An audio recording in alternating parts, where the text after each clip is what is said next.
Hello all, and welcome back to the channel. Now, as combat sports fans, we were amazingly blessed this weekend with all the fights that were on and all the cards. We had Bellator, we had a Frank Warren card here in the UK, we had the Sky Boxer tournament, which was very exciting. Of course, we had Caleb Plant versus Canelo, and we had the wonderfully stacked UFC 268, which is where we're going to concentrate for this video. We're going to look at some of the amazing sequences from the fights and the warriors that fought on that card. Our first stop is with Alex Pereira. Now, Alex Pereira is genuinely one of the best strikers and kickboxers standing up in the world.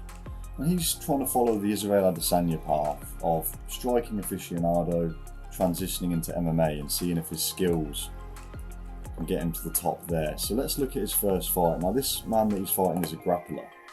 So the man's looking to tie him up, get him to the ground. We know the story. So let's look at how Alex Pereira deals with this. So first of all, he's light on his feet, he's controlling the distance, and he throws a naked right high kick out. And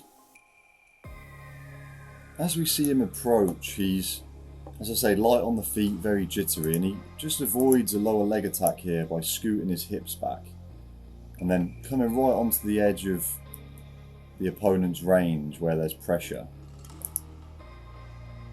And we see him come forward with his right leg and then use that to cover the distance and step up into a beautiful flying knee up the middle. Let's watch that sequence again. Boom, lovely shot. And we see as he approaches, the opponent again is trying to tie him up because he's a grappler, and he just gets hit flush with the knee, and it's a wonderful sequence from Alex Pereira. A great start to his UFC career.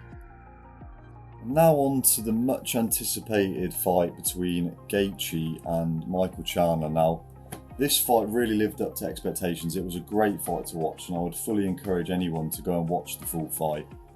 Both men had moments, both men were landing heavy leg kicks, both men showed heart. It was awesome. Let's get into this particular sequence. This is the sequence I want to draw your attention to. And we're going to see Gaethje try and come over the top of Chandler's left hand with an overhand right, and it's very important to how the knockout occurs.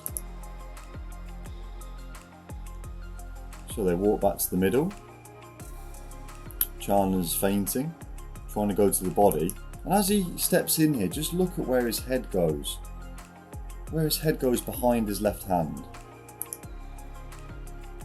We see Gaethje counter, and again, where does Chandler's head go? It goes down, and that walks him straight into the uppercut. So just one more time.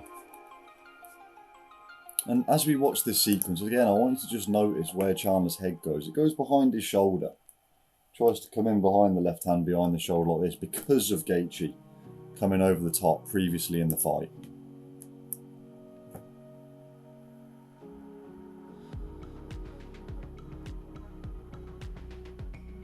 And walks him onto the uppercut. Fantastic sequence from Justin Gaethje and Michael Chandler, great fight. Our next stop is Marlon Vera versus Frankie Edgar. Now, what I want you to notice with this, I mean, Vera was landing some beautiful body attacks straight up the middle using his range and his height. And he finishes the fight with one of these to the chin, but we're going to see what happens in the run-up. So, first of all, Marlon Vera is tracking Frankie Edgar in southpaw. And let's just watch how he beautifully creeps into an orthodox stance as Frankie circles round to his right. Stalking in southpaw, and he just creeps into orthodox there as Frankie circles round. Very subtle, very beautiful. Vera lands a jab, and Frankie looks to attack with his back up, getting his back off the cage. Vera throws another jab, measuring his range, and then we see the legs start to move, and it lands right on the chin, stabbing it up through the middle. Let's watch that last sequence again. Throwaway jab, boom, straight up the middle with the front kick. Lovely finish from Marlon Vera. Last but not least, let's look at the 2 knockdowns from Kamaru Usman on Colby Covington. Again, this was a great fight. It was a wonderful fight. It was a close fight. Both men had moments. There was some very exciting grappling exchanges. There was some very exciting exchanges on the feet. Again, please go and check this one out, guys, in its entirety. So let's look at the 2 knockdowns.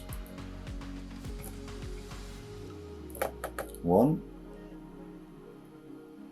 and 2. So, did you see it? Did you see what happened? Well, stealing some more linguistics from our friend Barry Robinson, we have a rhythm step from Covington. We're just going to slow it down now and have a look at what actually happened. So Covington rhythm steps. And what is a rhythm step? Well, it's a habitual movement that a fighter usually makes before they're going to attack. So here we see Colby bounce before he goes in and winds up his left hand. Let's watch it slowly again. Colby bounces, and what he's saying here now is, I'm coming to attack you. I'm going to attack you. That's what his body language tells Usman here. And Usman reads it and beats him to the chin. Wonderful stuff from Kamaru Usman. It all comes off him reading Colby Covington's rhythm step and therefore his intention to attack. Covington goes down, shows great awareness and toughness and heart to be able to get up and still be trying to defend himself. And then Usman goes into one of the most classic combinations that coaches always talk about against the southpaw, and that's the straight right hand and the left hook behind the right hand, which usually comes outside of the periphery over the shoulder. Let's see Usman land it. Boom, and he drops Covington again. Wonderful sequence and great fight from both guys.